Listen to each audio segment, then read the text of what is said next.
자,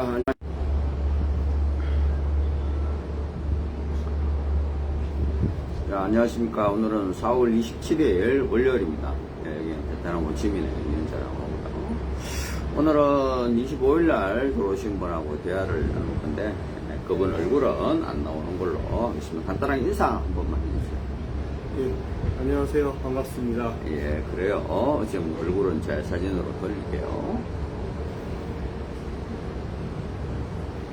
예. 뭐, 다 늙어가지고, 이런 또 방송을 하게 되네요. 이분은 상담은 얼마 안 됐는데, 와서 얘기 들어보니까, 우리 회사를 처음 아는 지는 좀 됐어요? 한 2년, 3년 된 것 같아요. 3년 정도. 그렇게 오래된 건 아니지만, 그것도 짧고. 그럼, 근데 그동안에 상담은 좀 한참 생각하고 상담을 하신 거네요? 고민을 좀 길게 한 거고요. 또 여기 말고 다른 업체랑도 조금씩은 비교를 해보느라고. 당연히 그렇게 하시죠.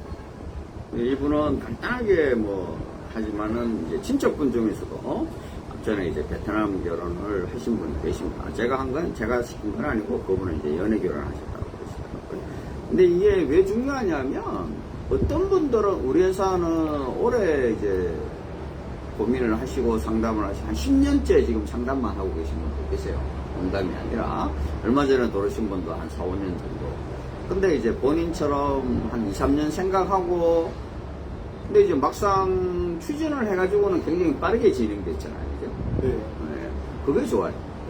왜냐면 어떤 분은 반대로 해요, 이걸. 보고, 괜찮은 아가씨 있네? 뭐 이러면은 어떻게 진행하는지도 안 봐요. 공지사항도 안 보고, 그냥 일단은 뭐라 그러죠, 이제 상담하고, 그러고 이제 나서 그때 이제 고민을 해보겠다, 이제 이렇게 하는 거예요. 그럼 고민하면 그 아가씨가 뭐 몇 달씩 어떻게 기다립니까? 그건 아니고. 본인처럼 저는 생각은 신중히 하고 고민을 하는 게 맞아요. 생각을 안 할 수는 없어요. 그리고 또 다른 회사하고 당연히 비교를 해봐야 돼요. 네. 그러고 나서 상담을 하실 때는 상담을 하고 나서는 또 본인은 굉장히 빠르게 진행을 하셨고. 근데 어떻게 뭐 요번에 결과는 어떻게 만족해요? 네, 마음에 듭니다. 신부집에 이제 갔다 왔는데 신부집에서도 분위기는 괜찮았고요. 환대를 많이 해주시고요. 예. 친척분들 다 오셔가지고 예. 굉장히 좋았어요. 안 그래도 신부집에서 고맙다고 따로 연락이 왔었어요. 좋은 신랑 만나게 돼서 고맙다고. 그래서 음식도 좀 남 먹으라고 또 샀었고 보내주고. 이 베트남은 그런 정은 있어요. 뭐 제가 항상 하는 얘기지만 우리가 고맙죠. 좋은 신랑하고 좋은 신부 만나서 행복하게 살면은 그게 제일 그거 한 거고. 근데 뭐 이제 다른 업체하고 비교해 보고 나서 이제 결정을 했다 그러니까 혹시 다른 분한테 도움이 될 수 있게 우리 회사로 결정하게 된 특별한 이유가 있어요? 제일 마음에 들었던 거는 일단 화상 인터뷰 때문에 네. 화상 인터뷰가 보여주는 게 좀 많거든요. 예. 그 앞에 있는 여성분이 그 대답하는 태도나 표정이나 이런 게 보이니까 저 사람 되게 괜찮아 보인다 이런 게 좀 더 눈에 보이죠. 그냥 프로필만 봤을 때보다는. 그것도 있고 이제 영상 통화하고 그 다음에 결정을 할 수 있는 게 좋아서 그것 때문에 최근에는 화상 통화를 얼마 전에 며칠 전에 연락 오신 분은 그러시더라고요. 최근에는 또 화상 통화를 안 하는 게 추세래요. 우리 소개팅 맞선님을 이제 와서 직접 부른다고 그러시더라고요. 근데 그분도, 근데 희한한 게 저는 좀 한국 남성분들이 똑똑하고 상당히 이제 잘 따져보는데 생각보다 국제결혼에서 사기를 당한 분들이 많아요. 저한테 상담 오시는, 앞전에 오신 분도 저하고 상담을 하시고 한 1년 정도 그게 틈이 비었거든요. 상담을 하시다가 이제 좀 잘 안 됐어요. 본인이 원하는 이제 여성분하고. 이제 그때는 이제 남성분이 좀 조금도 까다로웠고, 그리고 이제 뭐 원하는 여성도 이제 눈이 이제 높았죠. 그래서 이제 계속 거절을 많이 당하셨어요. 그러다 보니까 한 1년 정도 이게 비워졌는데, 그동안에 한 2군데서 한국에서 이제 본인 말로는 이제 사기를 당했다고 하는데, 내가 봤을 때는 사기라기보다는 어쩔 수 없이 이제 그런, 왜냐하면 거기는 이제 한국에 있는 업체, 우리처럼 뭐 화상통화를 하고, 이제 카톡 결제를 시작하고 돈을 입금하는 게 아니라 계약금부터 입금하고, 그러고 이제 진행을 하니까 뭐 한 군데서는 한 200 정도, 한 군데서는 한 500 이상 출혈이 있었다고 그러시더라고요. 그때 그분하고도 제가 잠시 통화를 했는데 그분도 저한테 거의 한 1년 전에 상담을 하신 분이거든요. 그래서 한 1년 전에 상담을 해가지고 그래서 그동안에 뭐 하셨냐고 그러니까 다른 업체하고 해가지고 여기 와가지고 이제 속성 결혼하고 약혼식까지 했는데 이제 이게 파토가 났다고 그러시더라고요. 이제 그 파토 난 이유는 뭐 두 분이 안 어울리시는 것도 있지만 제일 큰 이유가 이제 카톡을 빨리빨리 대답한 애가 여성분이 이제 자기한테 별 관심이 없는 것 같아서 그만두신 건 당연히 이제 잘하신 건데 그러고 났는데 이제 금전적인 출혈은 거의 한 1,000만 원 가까이 출혈이 난 거죠. 약혼식까지 했으니까. 그러면서 이제 얘기하시는 게 요즘 추세가 화상통화나 이제 이런 걸 안 하고 맞선 여행 오는 게 또 추세래요. 아니, 왜 그게 추세가 되냐고 그러니까. 이제 제가 얘기를 들어보니까 그분이 말씀하시는 모든 이제 현지 에이전시나 업체는 마담하고 거래하는 거예요. 그러다 보니까 신부님들이 오래 안 기다리는 거죠. 그러니까 오늘 화상통화하고 나면 며칠 안에 와야 되는 거예요.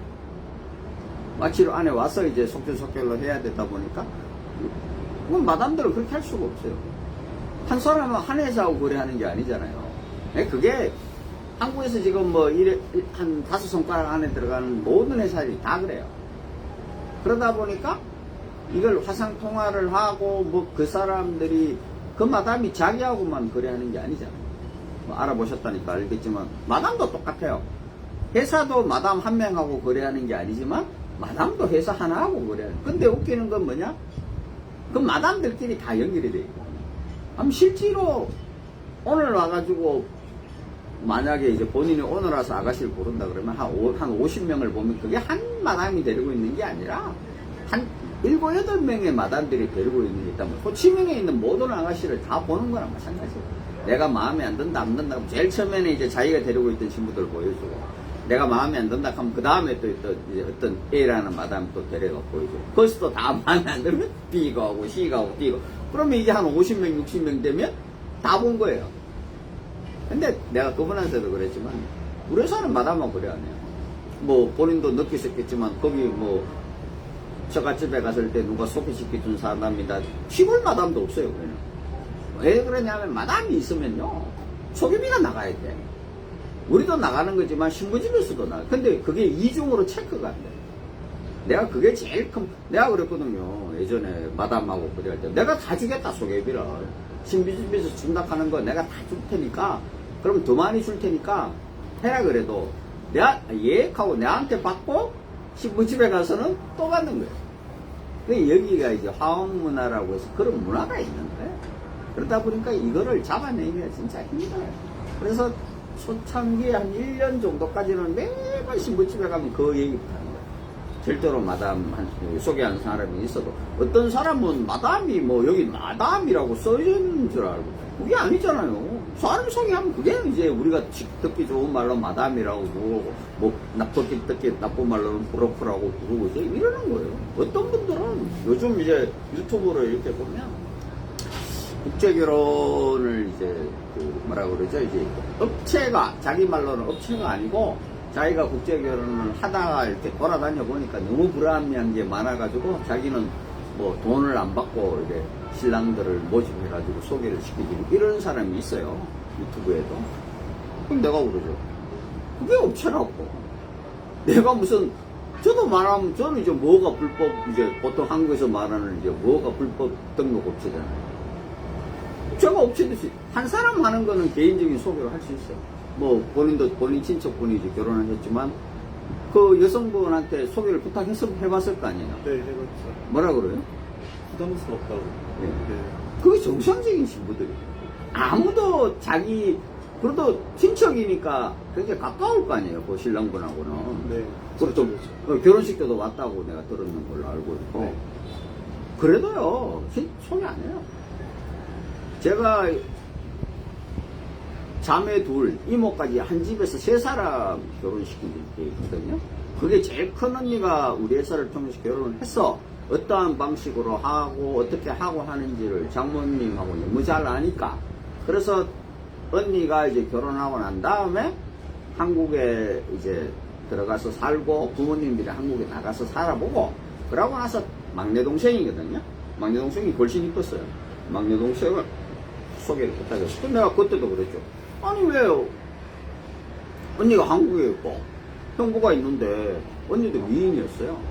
우리 옛날에 그때 카페 활동할 때인데 카페에서 유명한 비타 500이라고 그 번호가 500번이에요. 특별신고 500번이었는데, 그래서 카페에서 별명으로 비타 500 하고 있는데, 아니 왜 언니나 형부한테 소개시켜달라고 안 했냐? 그러니까 형부도 이 사람이 자기하고는 뭐 친구고 뭐하고 하지만 자기가 살아본 건 아니잖아요. 우리가 뭐 사회에서 가끔 가다가 만나서 소주 한잔 먹고 하는 게 다 아니까 그 속을 알 수도 없고, 언니도 만에 하나 자기가 소개했는데 동생이 불행해지면 평생을 원수처럼 봐야 돼. 그래서 소개 안 해요. 근데 운 좋게 동생이 아주 잘 갔어요. 동생이 언니보다 더 잘 갔어요. 근데 내가 그때도 딱 하나 얘기한 게 있어요. 절대로 너가 회사를 믿고 보냈으면 회사에 따라야 되지. 뭐 이렇게 해라 저렇게 해라 뭐 어쩌라 저쩌라 할 것 같으면 안 한다. 그럼 그 동생 만났는 남자분한테도 연락하지 마라 그랬어요. 결혼식 끝날 때까지는. 그럼 뭐 어쨌든 간에 잘하고, 그러고 나서 그 다음에 이제 자기 이모, 막내 이모를 또 이제 회사에 그렇게 한 케이스는 있는데, 보통의 신부들은 자기 친척이나 자기 동생 소개 잘 안 합니다. 여러분들은 어떻게 생각할지 모르지만 생각을 해보시죠. 한국에 와서 그 신부가 뭐 나쁜 일이 생겼어. 뭐 신랑이 폭언을 하거나 뭐 폭력을 일으키거나 뭐 그래서 뭐 이혼을 하든 도망을 가든 한 신랑이야 뭐 신랑들끼리 안 보면 그만이고 뭐 하지요. 베트남은요 거기 친척들 모였다 그랬죠. 그 친척들이 거의 다 그 동네에 다 살죠. 네. 그냥 대부분 그래요. 그러면 그 사람 그 동네에 못 살아요. 이사 가야 돼. 도망가야 된다고요. 근데 우리도 옛날에 그랬다시피 지금이야 뭐 내가 서울 살다가 부산 가는 게 무슨 큰 그게 돼요. 근데 옛날에는 안 그랬어요. 자기 고향 떠난다는 거는 아주 큰 일이에요. 하여튼 뭐 그렇게 해서 잘 됐는데, 저희한테 제일 처음에 이제 안내받았던 이제 그 업체 비용 1,000만 원하고 이제 개인 비용 쓰시는 거, 이런 거에 이제 지금까지 뭐 추가로 들어가거나 이런 비용이 있어요? 그런 건 없습니다. 혹시 이런 말 미안한데 그 다른 업체들하고 이렇게 상담할 때 평균적으로 한 어느 정도 비용이 발생이 돼요? 다른 업체들 평균 내면은 좀 괜찮다고 생각하고 좀 그래도 좀 안정적으로 하고 여기처럼 좀 비슷한 시스템 갖고 가면은 전체 비용이 물론 뭐 기숙사 값이나 예. 전통 결혼식이나 이런 게 다 들어가 있긴 한데 거의 3천 정도 들어가 있어요. 전통 결혼식 뭐 그러면 그 정도면 사실은 나쁜 건 아니에요. 보통. 근데 요즘에 또 나는 요즘에 약간 업체 비용 새로 생기는 신생회사들의 문제점들이 뭐냐면, 최근에 이제 유튜브를 이렇게 보면은 이 사람 이제 예전에 저희 회사는 잘 모르시겠지만 예전에 한 10년 전에 제가 시작할 때는 업체 비용이 한 2,500만 원 정도 됐어요. 좀 비쌌죠. 그러고 나면 개인적으로 쓰는 비용까지 하면 보통 한 4천만 원 정도가 돼요. 근데 그때는 왜 2,500 정도가 됐냐면, 그때는 이제 지금처럼 원화로 받은 게 아니라 달러로 받았었어요. 이제 여기 그러면은 뭐 그래서 한 15,000불 정도 되니까 한 2,500만 원 정도 되는 거죠. 15,000불에서 17,000불 그 사이 왔다 갔다 했으니까. 그리고 그때는 이제, 저는 뭐 거짓말은 안 합니다. 왜 좀 그렇게 이게 좀 차이가 있었냐면, 그때는 50세 이상, 그리고 부모님보다 신랑이 이제 나이가 많거나, 그리고 이제 뭐 장애가 있다거나, 뭐 50세 이상이나 이러면 추가 비용이라는 걸 받았었어요, 저는. 솔직하게 얘기를 해요. 거기에도 계약서에도 추가 비용란이 있고, 근데 그게 추가 비용이 여기 들어와서 생기는 게 아니라 미리 안내를 해요. 뭐 신부님하고 신랑님 나이가 24년 이상 차이, 신랑 신부보다 부모보다 나이가 많으면 뭐 100만이나 그렇게 뭐 이렇게 딱 있어요. 그걸 미리 얘기를 해주고 이제 신랑분이 이제 봤을 거 아니에요. 또 내가 50세가 안 되면 당연히 그런 비용이 없는 거고. 이제 그게 없어진 게 한 2년 정도 됐었죠. 한 2, 3년 코로나 직후에 없어졌으니까 왜 그것도 없앴냐? 저는 이렇게 생각을 했어요. 그 당시에도. 왜 그러냐 하면 왜 이제 어떤 분들은 아니 부모님 나이가 많고 그리고 왜 신랑이 나이가 많은데 추가 비용 생길 게 뭐가 있냐? 간단해요. 주선하기가 힘들어요. 그러면 그렇게 따지면 장애 가진 분은 왜 뭐 우리가 비용을 더 받아야 하는 이유가 뭐가 있어요? 힘들어요. 그럴 거 아니겠어요? 부모님들 술떡도 힘들어. 그래서 더 받은 거예요. 난 솔직하게 얘기를 해요. 그런데 이제 그걸 없앴던 결정적인 이유도 그걸로 가지고 이제 한국에 있는 모든 업체들이, 모든 업체란 뭐하지만 많은 업체들이 막 공격을 하더라고요. 그거 아세요? 혹시 지금 현재 한국에 있는 업체들이요, 78년생 이상은 상담을 안 받아요. 초원 상담을 안 받아요.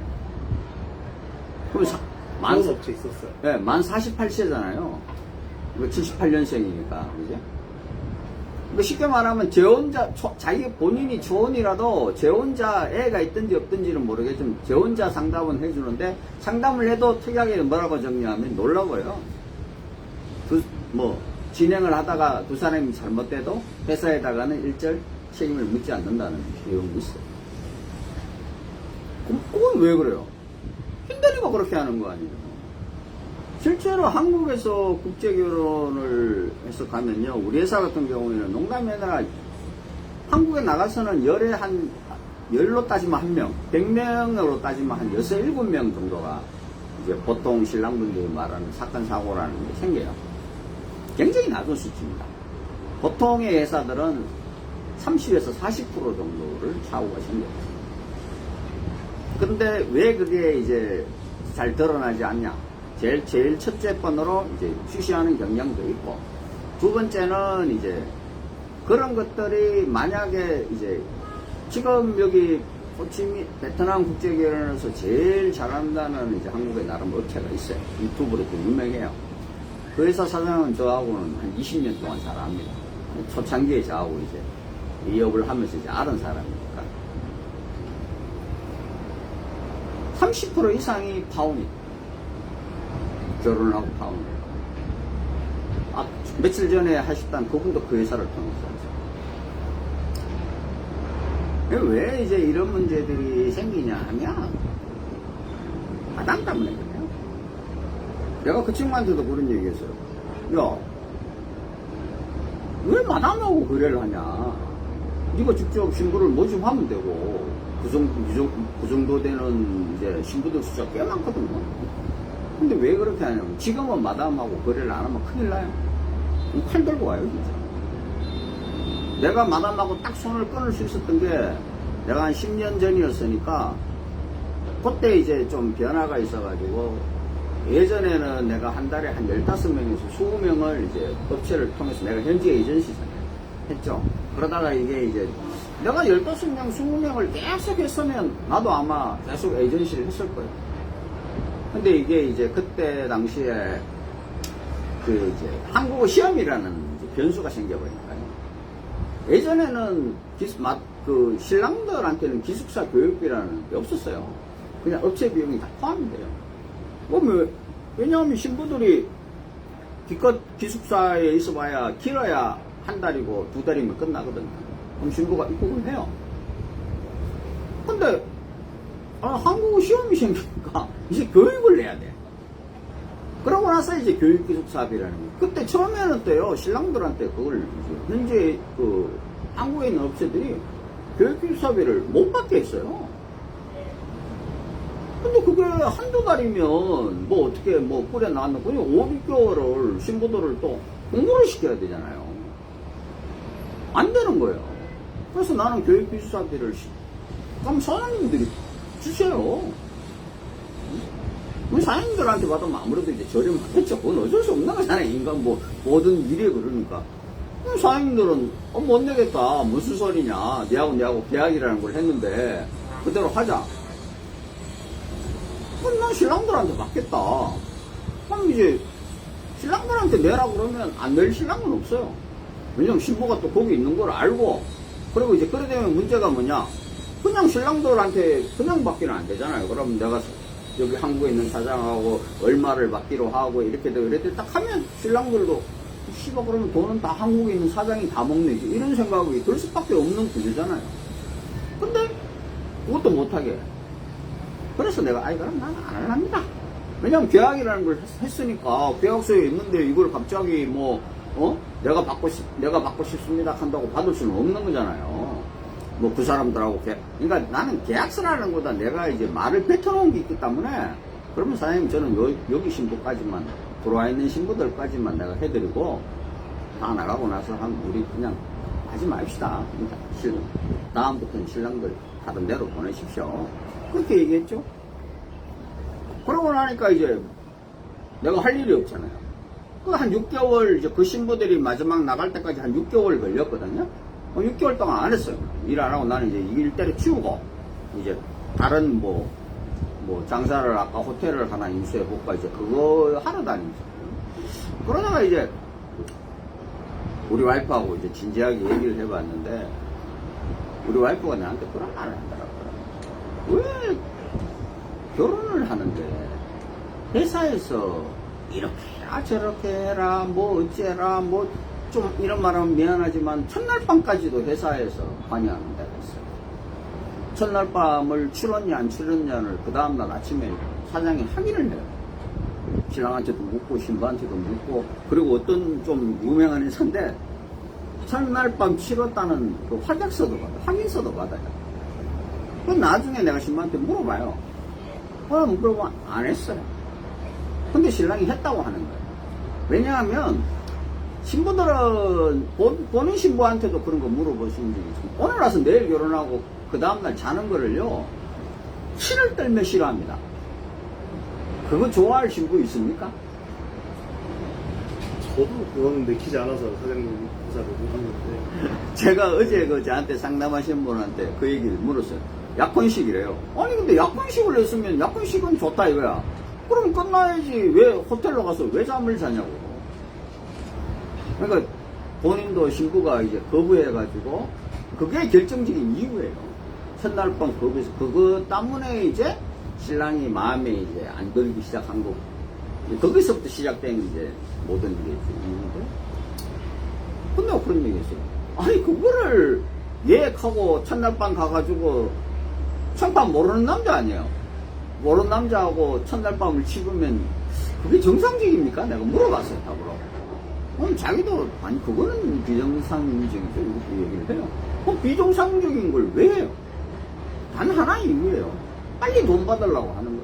그러고 이제 그래야 이제 신랑 신부 다 이제 코를 깨가지고 지금 그 다음에 이제 뭐 그 사람은 그나마 이제 괜찮은 게 이제 그렇게 돼서 그 파혼을 한다 그러니까 위약금은 없었다 그러더라고요. 위약금은 없는데 뭐 재추진 이제 비용 재추진이라고 해가 50%를 이제 내고 재추진을 해준다. 근데 왜 안 했어요? 그러니까 그 다음부터 이제 소개하는 여자들이 이제 마음이 안 든다는 거죠. 뭐 그럴 수 있는 뭐 자기 마음이 안 드는 걸로. 근데 그랬어요. 그럼 죄송하지만 그 재추진 비용 50%를 하면 그 사장이 손해 보는 게 있을 거겠냐고. 절대 없어요. 그냥 남는 금액이 줄어들 뿐이지. 그러고 재추진하죠? 한국에서의 사장들은 어떻게 하냐면 재추진하면 다른 신랑 올 때 끼워와요. 그럼 모든 비용이 절반도 안 드는 거예요. 그러니까 그걸로 이제 자기 만약에 100이라는 숫자가 남아야 된다 하면 재추진을 하면 자기가 손해가 가는 게 아니라 자기의 이익이 50으로 줄어드는 것밖에 없어요. 근데 이걸 다른 사람한테 띄워서 오면 50이 75가 되는 거예요. 그럼 어떤 분은 그러잖아요. 그럴 리가 있냐. 뭐 들어가는 비용이라는 게. 들어가는 비용은 누가 건너가냐? 베트남에 있는 현지 에이전시가 보다. 그럼 현지 에이전시는 바보냐고요. 그럼 현지 에이전시는 또 그걸 마담한테 일부 전거시키고 이제 혼자 오면 안 해줘. 이게 보통 이제 약혼식이라는 걸 본인도 이제 뭐 다음에 돌아서 이제 우리는 약혼식이라는 걸 안 하지만 보통 약혼식이라는 걸 하면요. 신랑이 한 명이나 두 명이나 약혼식 병이 똑같아요. 이게 왜냐하면 이제 식당이라는 게 기본 테이블이 2개는 예약을 해야 돼. 그러니까 신랑 한 명 와도 2개 해야 되고 2명 오면 맹 2개만 하면 되는 거예요. 그러니까 모든 비용이 많이 줄어든다. 이게 이제 한 3명이 오면 테이블 3개만 하면 돼. 4개를 해야 되는 게 아니라. 이제 이렇게, 그러니까 한 명 오고, 한 명 와서 자기가 뭐 200만이라는 돈이 들어간다 이러면 2명 왔을 때도 200만원 플러스 알파. 약간의 이제 뭐, 술 같은, 그러니까 뭐, 그 알파라는 건 아주 미미한 거예요. 그래서 저는 농담이 아니라 16명을 한 번에 결혼시켜요. 가끔 가다가 이렇게 유튜브나 페이스북에 보면요, 뭐 결혼식을, 사진을 이제 뭐 자기가 올려요. 보통 그걸 보면요, 혼자 결혼하는 것처럼 찍어요. 근데 혼자 결혼은 아니에요. 한 4명, 5명, 막, 그럼 이제, 그게 이제 한국에서는 이제 뭐 어떻게 생각하는지 모르지만, 신랑들이야 무슨 상관이 있겠어요. 뭐 내가, 근데 신부들이나 신부 가족들 얼굴은 축상을 하고 있는 거예요. 왜냐, 저 옆에 같은 결혼식장에 있는 저 옆에 테이블에 있는 사람들이 생판 자기하고는 모르는 사람들이에요. 그럼 아주 비근한 예로 이렇게 생각해요. 우리 집은 손님이 한 16명 왔어. 근데 저쪽 집은 한 4명, 5명밖에 안 왔어. 근데 여기 한 테이블에 이제 앉잖아요. 그럼 저쪽에도 한 테이블에 앉을 거 아니에요. 그럼 회사 입장에서는 보기 좀 이상하잖아요. 그럼 이쪽에 있는 테이블 보고 저쪽 자리에 가서 앉으라 그래요. 근데 이 사람들하고 생판 남이잖아요. 그게 가족들이 뭐가 기분이 좋겠냐고. 그러니까 그래서 이제 전통 결혼식이라는 걸 해요. 초창기에는 내가 아마 생각에 전통 결혼식이라는 걸 저는 거의 아마 베트남 국제결혼에서 처음 시작한 게 많아요. 전통 결혼식이라는 걸 해야 된다는 것도 내가 제일 처음 그걸 했었어요. 한국에 있는 모든 업체들이 왜 이걸 하냐. 부담된다. 근데 왜 그걸 했는지 얘기를 간단하게 말씀을 드리면, 이게 또 마담들이 이제 내가 어떤 문제가 생기는데, 어떤 한 마담이 내한테 아가씨를 딱 소개시켰는데, 아가씨가 처녀고 뭐 어쩌고 해가지고, 그래서 이제 소리도 보니까 처녀예요. 그래서 이제 신랑한테 얘기를 하고 이제 약혼식을 하고 첫날 밤 치렀어. 근데 느낌이라는 게 있잖아요. 아가씨가 계속 신랑을 바라보는 게 이상하더라고 내가. 그래서 이제 집에를 한번 가자 우리가. 결혼식 약혼식 끝나고 이제 신혼여행을 이제 시골로 갔어요.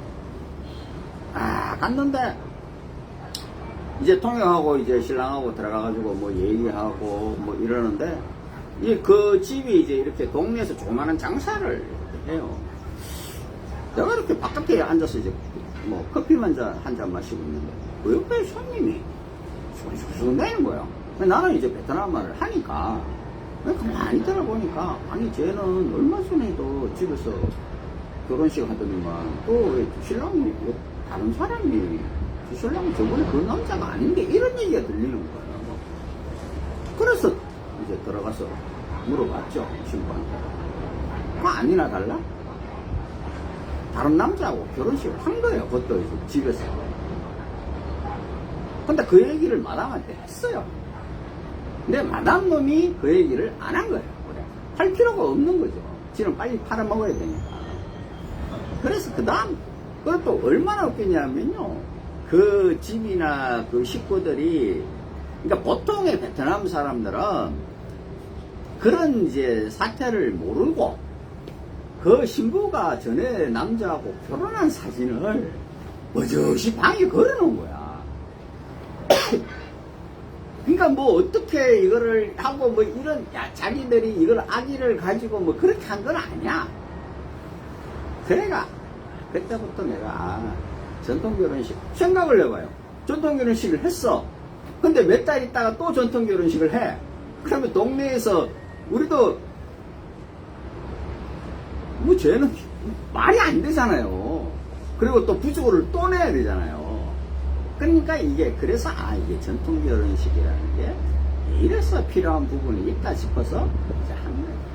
그러다 보니까 뭐 전통결혼식에 대해서도 얘기를 또 하나 제가 이제 요즘 유튜브나 이런 이제 한국에 있는 업체들하고 얘기를 하다 보면 제가 좀 화가 나는 부분이 그 사람들은 베트남에 와서 살지 않아서 그런지 모르지만 어떤 회사는 이런 회사가 있어요. 업체 비용이 4,500만 원이에요. 엄청 많이 받죠. 근데 이 중에서 800만 원이 신부집에 전달하는 비용이라고 나와 있더라고, 계약서에. 그래서 신부집에 전달하는 비용이 이게 뭡니까? 물어보니까 그 회사하고 이제 상담을 하고 온 신랑이 계약서를 이제 했더라고. 그래서 이게 뭔데요? 그러니까. 이게 이제 쉽게 말하면 전통 결혼식 하는 비용인데요. 800만 원이라고 하더라고. 근데 내가 이해가 안 되는 거는, 아니, 왜 그 비용을 회사에다가 줘서 회사에서 신부집을 줘요? 난 그게 제일 첫 번째로 이해가 안 돼. 아니, 그걸 왜 회사에서 줘가지고 주지? 뭐, 그럴 이유가 있냐고. 아니, 나는 딱 생각이, 물론 내가 내가 원치는데 그런데 익숙해서 그런지, 난 또 그렇게 하니까, 800을 주는지, 500을 주는지, 300을 주는지 모르는 거 아니에요, 신랑은. 물론 신부야 알겠지만, 그거는 이제 뭐 나중에 들어와서의 문제고. 그러고 또 얼마든지 법적으로 왜냐? 그 전달하는 비용을 뭐 800이라고 했지만 그게 증명되는 게 하나도 없어요. 예전에 본인은 모르겠지만 예전에는 약혼식이라 안 그러고 그걸 결혼식이라고 그랬어요. 지창금이라고 본인도 저한테 말씀하셨잖아요. 지창금이라는 말이 없어요, 베트남에서는. 그걸 만들어낸 게 누구냐? 여기 신사장님이라고 유명하신 1세대 그 현지 에이전시 분 계세요. 그분이 만들어낸 말이에요. 그럼 이제 그때는 이제 뭐 1080만원 보통 이게 이제 뭐 협정가처럼 돼 있거든요. 1080만원에 2000불에서 3000불이 지창금이라고 해서 이거를 신랑들이 봉투에 놔가지고 신부 부모님한테 드린다고 결혼식장에서 이렇게 돼 있어요. 3000불 주는 회사 아무도 없어요. 신랑은 3000불을 넣고 2000불을 넣지. 주죠? 그거 다 뺄게요. 그럼 200불, 300불 들어가요. 그럼 200불, 300불은 그것도 온전히 신부집에 가는 게 아니라 그냥 그거 시골에서 여기까지 올라오면 차를 밀려야 될 거 아니에요. 뭐 10명이 오토바이 타고 올 수는 없는 거잖아요. 그 차비하고 왔다 갔다 밥 안 먹어요? 밥도 먹고 음료수도 한잔 해야 돼요. 그 비용으로 나가는 거 없어요. 좀 멀리 있는 데서는 모자라. 그러다 보면 이제 우리가 가가지고 우리는 아니까 신랑한테 가가지고 신부 7시간 10시간 걸리는 데 있잖아요. 다만 그래도 1,200불이라도 차비 좀 왜냐면 신랑은 지창금이라는 건 좋지 차비라는 건 안 줬잖아요.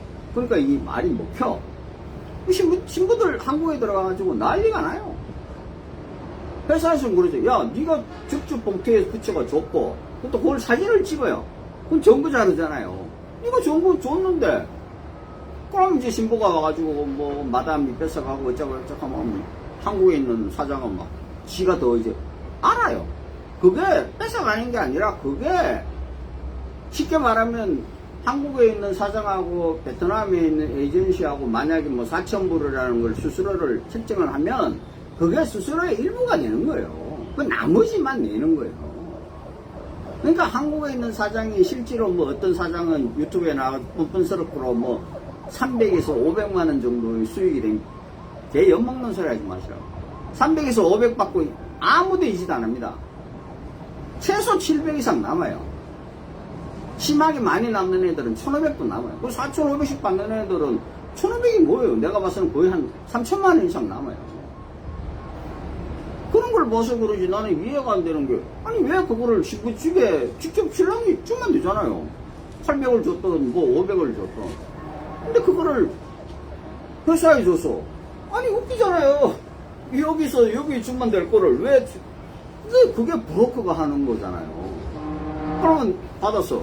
주면서 뭐 다만 얼마가 됐든 그게 또 그 한국에 있는 사장이 그게 부모한테 직접 주겠냐고. 안 그래요. 그럼 또 여기 베트남이 현지에 또 뭐 마담이나 에이전시가 있을 거 아니야. 그럼 자기는 아니 나는 안 먹습니다라고 할 수 있죠. 근데 자기하고 거래하는 사람들이 중간에서 먹고 있는 거잖아. 그걸 자기는 나는 몰라. 그럼 그놈이 나쁜 놈이지. 이래 되는. 그럼 한국에 있는 신랑이 그 베트남에 있는 사람한테 따질 거예요? 안 된다는 거예요, 그게. 근데 또 웃기는 거는 이제 유튜브에서 이렇게 보면 본인도 아까 내한테 말했다시피 왜 그게 뭐 어떤 회사에는 뭐 200만원, 300만원 버젓이 나와 있어요. 뭐 그거 주고 전통 결혼식을 한대요. 그걸로 전통 결혼식을 할 수 있다고 생각을 해요. 제가 봤던 건 400, 500선이긴 한데, 예. 네, 뭐 400, 500선은 상당히 그래도 양심적으로 얘기를 하는 업체예요. 400, 500선으로 다 거의 쓰기는 돼 있었어요. 제가 봤던 거. 근데 400, 500까지 높은 거예요. 생각을 우리가 해보자고요. 저는 한국 신랑들한테 깨놓고 얘기하거든요. 자, 손님이 100명이 오고 200명이 오고 많으면 400명까지 와요. 그러면 뭐 그걸 통틀어 얘기하는 거 손님 1인당 최소한 그 식탁에서 먹으면은 1인당 한 15만 동 정도 들어가요. 그러면 10,000원이 채 안 돼요. 다만 요즘은 또 이제 뭐 물론 뭐 나오는 음식에 따라서 다르다고 얘기를 하는 사람들이 있지만 요즘은요 그 음식이라는 것도 옛날에는 대부분의 그 음식을 동네 사람들이 와서 그냥 품앗이를 했어요. 그 음식을. 그럼 자기들이 못하는 것만 식당에서 주문을 하면 돼. 근데 요즘은 아무도 집에서 음식을 안 합니다. 그냥 그것만 전문으로 해주는 이제 업체가 각 시골에 있어요. 그러면 그 천마, 뭐 탁자, 거로, 그 몇백 명이 오는 거를 그 일반 집에서 어떻게 해요? 저도 전에 봤는데, 그러니까 저기 업체가 와가지고 무대처럼 해놓고 그럼요. 그런 것도 다, 그럼. 다 하고 음식도 서빙해 주시는 것까지 다 와요. 네, 다 오시더라고요. 왜냐면 그 사람들은 이제 그렇게 하면 이게요, 이 손님 한 명당 술 먹어야 되죠, 음료수 먹어야 되죠, 거기 세팅해서 노래 불러야 되죠, 가수 불러야 되죠, MC 불러야 되죠, 이러면 손님 한 명당 아무리 못 들어도 20에서 25만 원 들어가요. 그러면 한 12,000원에서 15,000원 정도 돼요. 그러면 10명이면 150만 원. 간단하게 계산해서, 10명이라 100명이면 150만 원. 400명이면요? 음식값만 600만 원입니다. 근데 어떻게 4,500 가지고, 그럼 그것만 들어갑니까? 예물은요? 요즘은 문제가 예물이야. 금값이, 그게 나도 이제 지금 한 5, 6천 불 얘기한 게 그게 한 10년 전 그대로거든요? 10년 전하고 지금하고 금값이 얼마나 차이 납니까?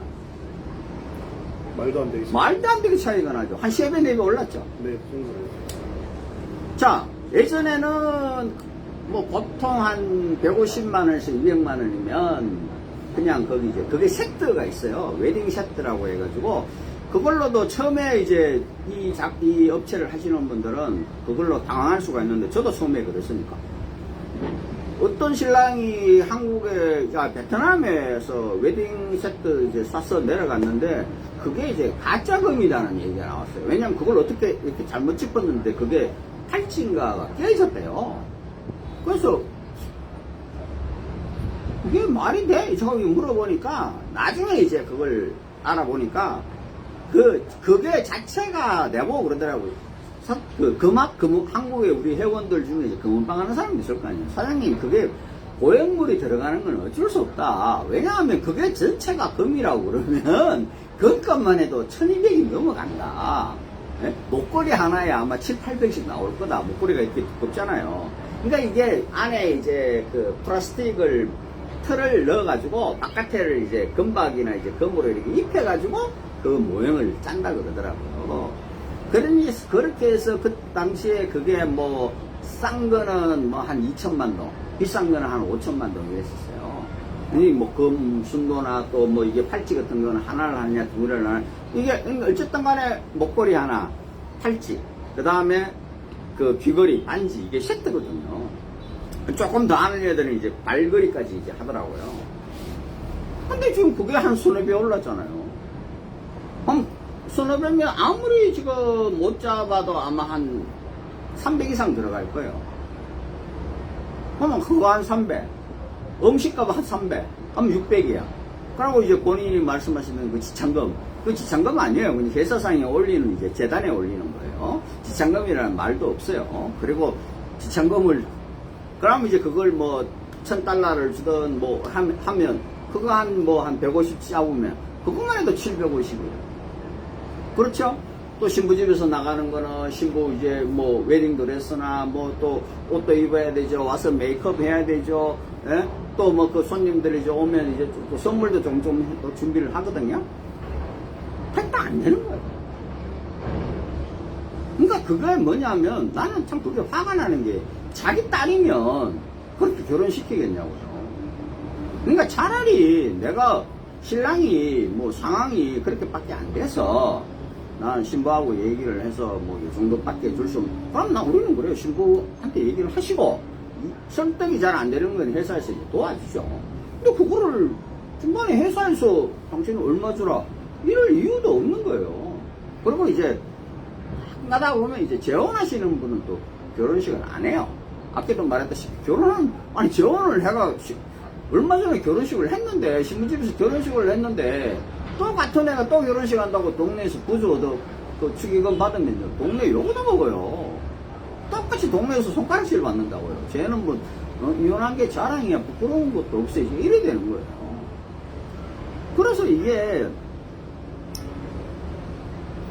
나는 참 내가 베트남에 살지만은 베트남 사람이 베트남 사람들끼리 결혼하잖아요. 어떤 분은 착각하는 게 뭐 여자들이 뭐 한국 남자하고 결혼해가지고 팔자를 고치려고 하면 참나 말씀이에요. 베트남 남자하고 결혼하면요 그거보다 훨씬 더 받아요. 훨씬 더 들어갑니다. 그리고 또 문제는 뭐냐, 중국 애들은요 그거에 우리 한국 사람이 주는 거에 2~3배를 줍니다. 물론 그렇게 줘야 걔들은 신부를 구할 수가 있어.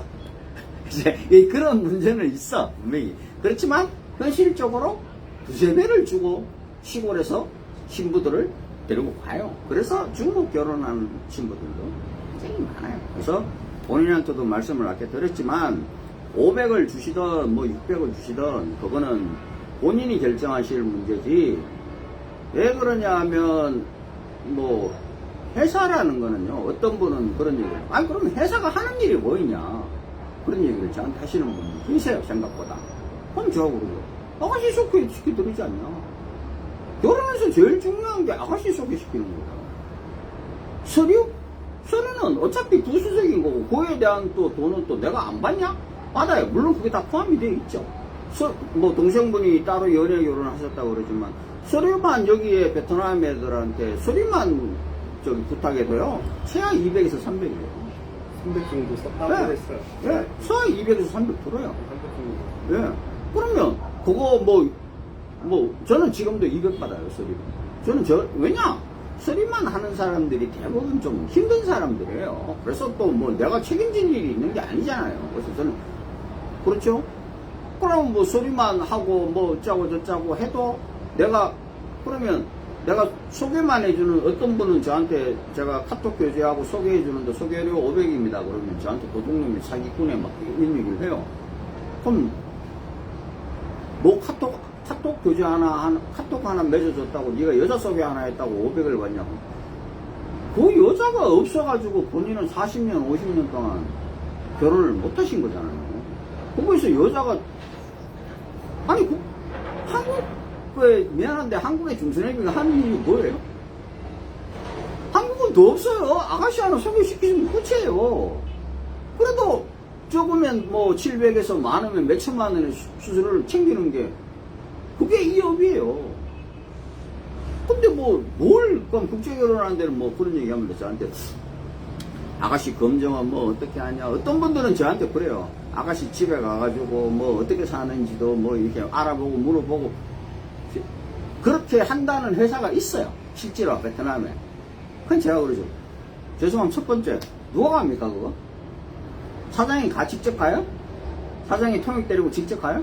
아니에요. 생각을, 우리만 해도 하루에, 오늘 뭐 신부님하고 데이트하고 뭐 한다 하지만, 제가 바쁜 이유 중에 하나가 이 아가씨들 사진을 매일 올리잖아요. 예전에는 한 달이면 거의 한 100명 정도가 우리 회사에. 올리는 애들이 100명이면요, 안 올리는 애들까지 하면요, 한 150만 명 정도인데요. 150명을 제가 만나러 다닌다고요? 말이 되는 얘기예요, 그게? 하루에 본인 집, 그 신부집에 갔다 왔다 하니까 하루 끝나죠? 끝나죠. 근데 그거보다 더 모르고, 그건 이제 신부가 옆에라도 있으니까 길이라도 알잖아요. 시골에 가면 구글 맵도 안 돼요. 근데 그거를 찾아가가지고 하루에 많이 만나면 한 명이나 2명 만나면 되겠네. 아니면 뭐 그 동네에 있는 애들 쭉 오라 그래가지고 한다? 그러면 뭐 한 10명은 만날 수 있을 거예요. 그럼 그것도 말이 안 되는 게, 와가지고 쭉 물어보는데 그 신부에 대한 그 집에 가서 하는 거하고는 다르잖아요. 그 사람이 말하는 건 신부 집에 직접 가가지고 자기가 가서 그 동네에 수소문도 하고, 하루에 한 명도 못해요. 그러면 그걸 누가 하냐고. 자기 마누라가 한다고요? 제가 그 마누라 알아요. 제가 술을 시킨 사람이니까. 개풀 뜯는 소리예요. 통역이 간다고요? 그 통역들도 다 알아요, 제가. 제가 여기서 26년을 했는데 걔들이 그런 일을 하지를 않아요. 그럼 그거 하는, 막말로 해서 그거 하는 팀이 따로 있다? 죄송하지만 베트남에서는요, 그렇게 일을 시키면요, 바로 호구 잡힙니다. 그게 마담들이 하는 거잖아요. 마담들은 그래요. 아, 잘한다. 뭐 한다. 근데 내가 뻔히 서류를 내가 이제 베트남 거를 아니까 내한테는 이제 그런 거짓말 못하죠. 베트남 거에 이 여자가 이혼했다고 나와 있어요. 그런데도 얘가 초혼이래. 그런 신랑도 있어요. 실제로 자기는 초혼이라고 다 하고 한국에 가가지고 이제 한국에 혼인신고 하려고 보니까 서류가 왔는데, 그 신랑은 그래도 꼼꼼한 편이에요. 그 서류를 봤대. 근데 재혼이라고 나와 있대. 근데 자기는 초혼이라고 그런 거야. 그리고 회사에다가 얘기했을 거 아니에요. 왜 이런 일이 가능하냐. 대부분의 상신랑들 그런 얘기 합니다, 저한테. 뭐라냐 하면, 아니, 한국에 있는 업체는 혼인신고 할 때도 회사가 같이 가준대요. 같이 가서 해준대요. 그래서 내가, 아니, 죄송한데, 거기를 같이 가는 이유가 뭐냐? 같이 왜 가요? 자, 본인 한글 못 읽어요? 그거 못 써요? 바로 그런 서류를 파악 못하기 위해서 가는 거예요. 한국에 있는 업체 사장들은요. 사장이 자 서류 봉투 들고 가요. 혼인신고해요. 신랑이 뭐 이렇게, 어떤 사람은 사장이 적는다더라고. 적어요. 그럼 신랑이 이제 도장 찍을 거 아니에요. 그럼 신부 1호 뭐 다 적어요.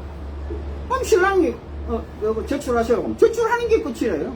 그러니까 그 서류를 못 봐. 그래서 나중에 제가 그래요. 그 신부 그 서류를 저한테 뭐 신분증이라든가 그 미혼증명서, 그리고 이제 이제 혼인서류, 그리고 이제 뭐 신분증, 여권 이런 거 사진 찍은 거 있으면 저한테 보내주시면 그것도 없대요.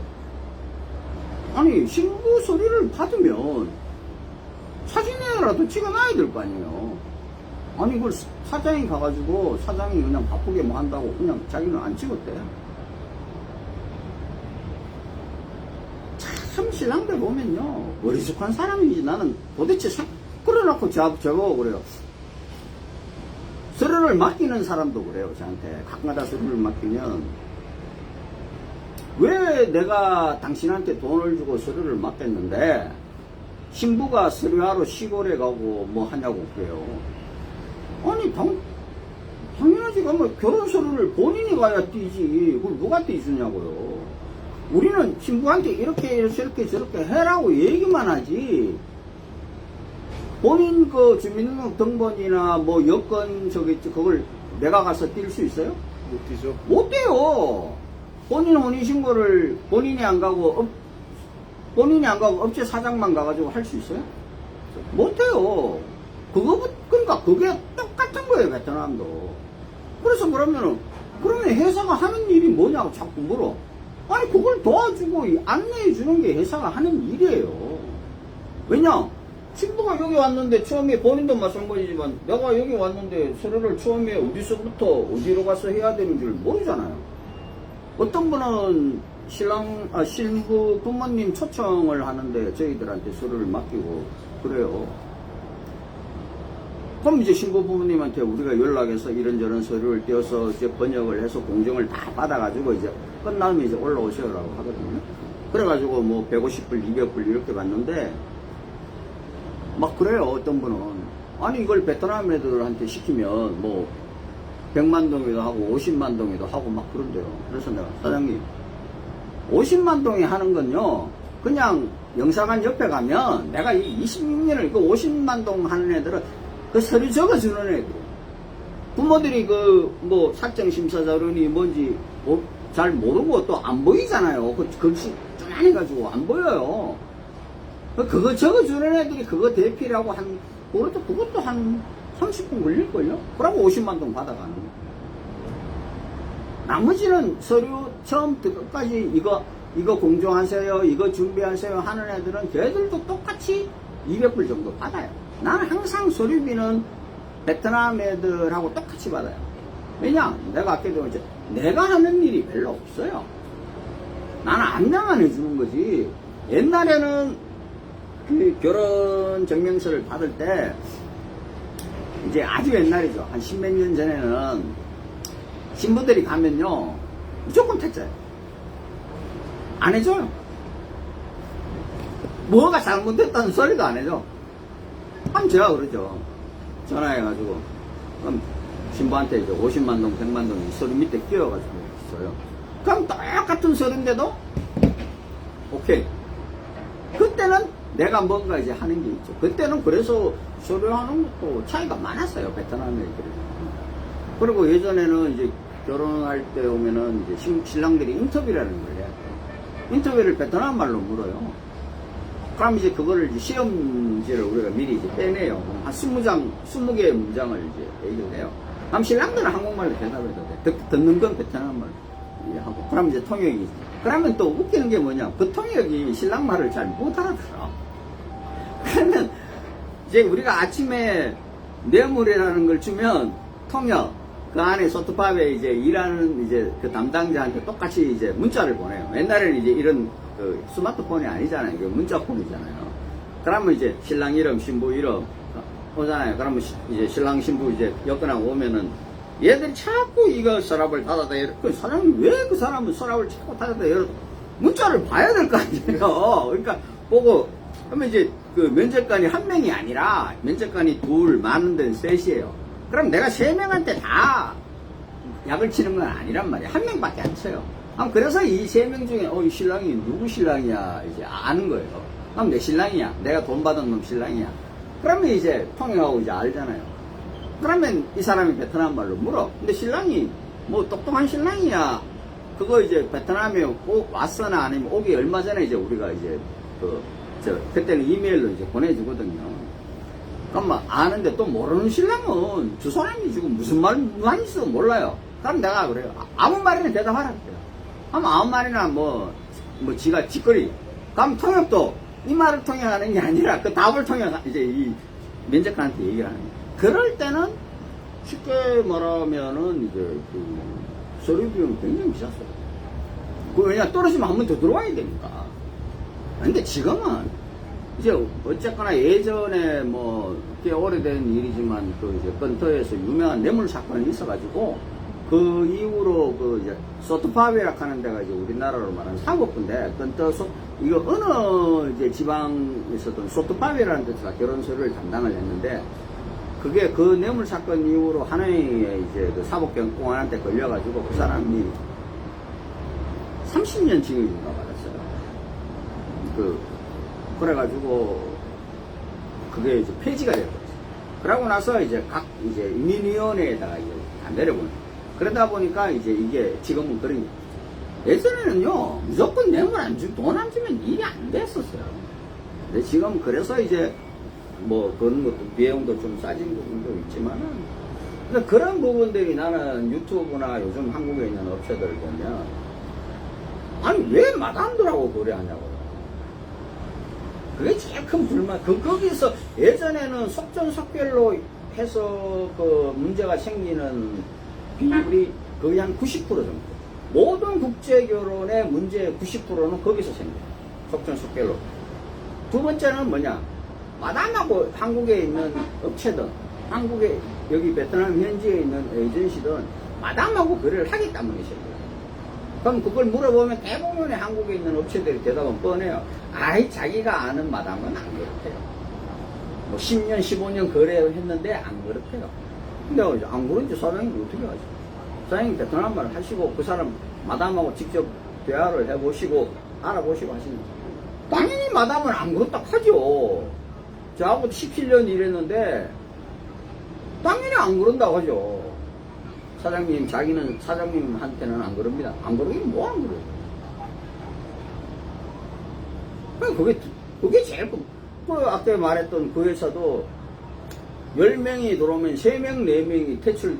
신부가 결혼을 해가 기숙사에 입소를 했는데, 약혼을 하든 결혼식은 안 했다 그러니까 뭐, 하여튼 뭐, 첫날 밤 치렀다는 그거는 각자의 뭐 상황이니까 나는, 왜냐면 그 회사가, 그 회사 자기가 다 하는 게 아니라 한국에 있는 이제 또 협력업체가 있어요. 그러면 그 업체들은 또 뭐 오늘 와서 내일 바로 결혼하는 신부들도 다 이제 봤거든요. 근데 10명이 와서 3명, 4명이 퇴출이 된다. 그러면 막 그 밑에 댓글들이 막 달려요. 막 이런 사장이 뭐 최고의 사장이다. 뭐 이건 뭐 어떻게 해야 된다. 막 댓글이 달려요. 근데 내가 그런 걸 보면 그렇지. 이게 과연 제대로 일하는 회사냐? 아니랍니다. 10명이 와서 3명, 4명이 퇴출을 당하는데 제일 큰 문제는 뭔지 아세요? 그 신부들의 얼굴을 안 밝혀요. 정확하게 뭐 어떤 이유인지도 안 밝혀요. 그냥 뭐 남자 문제 때문에 뭐 그런 일이 있었다면 그건 이해가 돼. 근데 신부 얼굴을 안 밝히니까 그럼 왜 신부 얼굴을, 이런 거는 신부 얼굴을 밝혀서 다른 사람이 피해를 안 가게끔 해줘야 되지 않냐? 다른 사람이나 다른 업체에 피해를 안 가게끔 해줘야 되지 않냐? 그럼 그래요. 그 친구, 이제 그 회사의 말은, 뭐, 제일 첫 번째 얘기하는 게 뭐 여성의 인권을 뭐 얘기하죠. 뭐 여성의 인권만 있나요? 남자의 인권은. 남자는 버젓이 얼굴 닦아는데. 두 번째, 이걸 이제 마담한테 돌려보내요. 퇴출이 되면, 우리 회사에도 퇴출되는 신부가 있어요. 근데 우리는 당연히 마담한테 안 돌려보내죠. 우리는 마담이라는 게 없으니까. 그냥 내보내요. 내보내고 나는 소개 안 하면 못함이라고 적어요. 그런데 결혼식까지 다 올리고 혼인신고를 다 했는데 남자의 100%의 잘못된 마음과 변심을 해서 파혼하는 신부도 있어요. 그럼 난 그대로 파혼했다는 걸 알리고 그 신부를 작년에도 한 사람 그렇게 해서 간 사람이 있어요. 왜냐면 문신 때문에 그 신랑도 우리 회사에서 원래 앞전에 신부하고 결혼했다가 파혼한 그 신부는 소개 안 해요. 그 신부는. 왜냐면 그 신부는 굉장히 케이스가 악독한 케이스예요. 내가 그 신랑한테 이렇게 할 수 있는 중간에 내가 하지 말라고 몇 번 그 신랑한테 브레이크 문자를 걸었어요. 근데 그 신랑이 본인이 괜찮다고 결혼식까지 하고 신혼여행까지 간 다음에 그렇게 돼요. 그러니까 내한테 말 못하죠. 뭐 그래도 어떻게 도의적인 책임이 있으니까 그 아가씨가 마음에 든다 그래가지고 그래서 지금 한국 가서 아주 잘 살아요. 두 사람 다 아픈 기억을, 뭐 얘는 어찌됐든 간에 이혼녀가 됐죠. 그리고 또 이혼할 때도 다행인 게 그 신랑이 이 신부한테 충분한 보상을 했어요. 회사에서 내가 그랬어요. 나한테 돈 버리지 말라. 왜냐, 나한테 돈 버리면 또 나중에 뭐 이렇게 많이 나오니까. 그래서 거의 한 1,000만 원 가량 버린 걸로 나중에 들었어요. 그러니까 이제 서류하는 데만 해도 한 200~300이 들어가니까. 연설을 하고 뭐 하고 나머지는 뭐 미로금으로 썼는지 어쩐지. 이건 내가 그냥 주라고 줬어요, 신부한테. 그래서 신부가 나중에 사장님 뭐, 그 신부 절대로 우리 회사에 원망 안 해요. 그러고 나서 지금 신랑을 만났고. 이제 이렇게 되는데, 거기는 그렇지 않아요. 마담은 또 돌려보내요. 여기서 드러나는 문제가 뭐냐. 제일 첫 번째. 죄송하지만 뭐 사람에 대한 소유권을 말하는 게 아니지만 그 신부가 소속되어 있는 데가 이 사장이 아니라 마담이라는 데 제일 첫 번째 문제가 있는 거예요. 그럼 왜 돌려보내잖아요. 그럼 왜 돌려보내는지 혹시 좀 생각해 본 적이 있어요? 그래야 다시 또 주신에서 도울 거니까. 그 말이 정답이죠. 그건 뭐냐? 돈을 안 돌려줘요. 그러니까 이 여자가 문제가 있어. 근데 여기 A라는 이제 마담이 이 여자를 소개했어요. 그럼 내가 이 여자, 야, 이 여자 안 되니까 집어쳐. 이러면 이 여자에 대한 소개비를 이 회사에 돌려줘야 되는 게 정상이잖아요. 근데 안 돌려줍니다. 돌려주는 베트남 애들이 없어요. 돈 다 쓰고 없다. 그럼 뭐로 해요? 다른 여자로 받아요. 그러니까 이 마담한테 돌려줄 수밖에 없어요. 그럼 이 마담 집에 다시 이 여자가 갔어. 그럼 이 여자는 한국 결혼 안 하고 그냥 집으로 내려가서 나는 잘못했습니다라고, 예? 잘못했습니다라고 반성하고 마나요? 아니죠. 또 다른 누군가 한국 사람한테 또 결혼을 한다는. 그러면 이제 얘는 학습이 됐잖아요. 아, 이거 조심해야 되겠는데? 그럼 그 회사 가가지고는 그런 행동을 안 하겠죠. 그럼 이 신랑은 아무것도 모르고 똥 밟은 거죠. 그리고 이 여자가 한국 가서 문제가 생기겠죠. 뭐 이게 갑자기 남자 문제가 있던 애가 아이고 나는 이제 앞으로는 조심해야지 그러고 남자 관계를 안 하고 딱 정리를 하면 다행인데 그게 아니라 한국에 들어갈 목적으로 있는 한국에 들어가면 그 남자 문제는 다시 부활하는 거죠. 그럼 이 남자는 아무것도 모르고 똥 밟은 게 됩니다. 이게 제일 첫 번째 문제. 두 번째 문제는 뭐냐? 이게 처음에 이 일을 시작해서 30% 40% 퇴출률이 생기고 막 이런다면 이해가 돼요. 처음에 모르니까 자기도 마담을 믿고 자기 시스템을 믿고 이렇게 해서 일을 했을 거 아니에요. 근데 지금 20년이 넘었어. 그럼 그거는 쉽게 말하면 뭐냐? 저기 원천 수원지가 썩었어. 썩은 물이 가득해. 근데 그 밑에 이제 흘러나오는 물을 얘는 열심히 정화하고 정수기 돌리고 막 깨끗하게 하고 있는 거야. 그래 놓고 나서 먹을만 하다고 주는 거예요. 그래 놨는데 이제 한 번씩 그게 잘 정화가 작동이 안 되면 이게 흘러나오는 거야. 그러니까 이게 바뀌겠냐고요.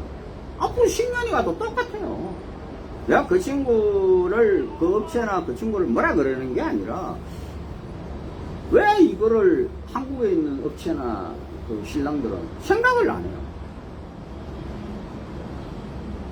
그럼 이건 뭐냐? 이런 거 쉽게 말하면요. 제가 왜 이제 이런 내용들을 보면 신랑들한테 얘기를 하고 하냐면, 겁을 주는 거예요, 신랑. 우리 회사에 이렇게 30% 40%의 퇴출률이 있다. 근데 다른 회사는 퇴출 안 시킨다. 그러니까 당신은 우리한테 와야 그나마 낫다는 그게 광고예요. 제가 얘기하거든요. 국제결혼에서 우리가 보면 한 30% 정도 그런 일이 생겨요. 우리 회사도 본인도 이제 한국에 가가지고 하다가 보면 10명이면 한 2명 정도가 그 카톡 교제나 뭐 이렇게 하다가 헤어져요. 쉽게 말하면 이제 바토가 나요. 그러면 아까 한국에 가서 10명 중에 1명이 이제 뭐 이혼을 한다거나 뭐 사고가 생기다. 그러면 둘이 합하면 그것도 한 30% 정도 되잖아요. 근데 문제는 뭐냐? 베트남에서 이제 카톡 교제할 때 파혼이 되는 거는 두 사람 다 아무런 타격도 없어요. 본인이 내한테 냈던 금액?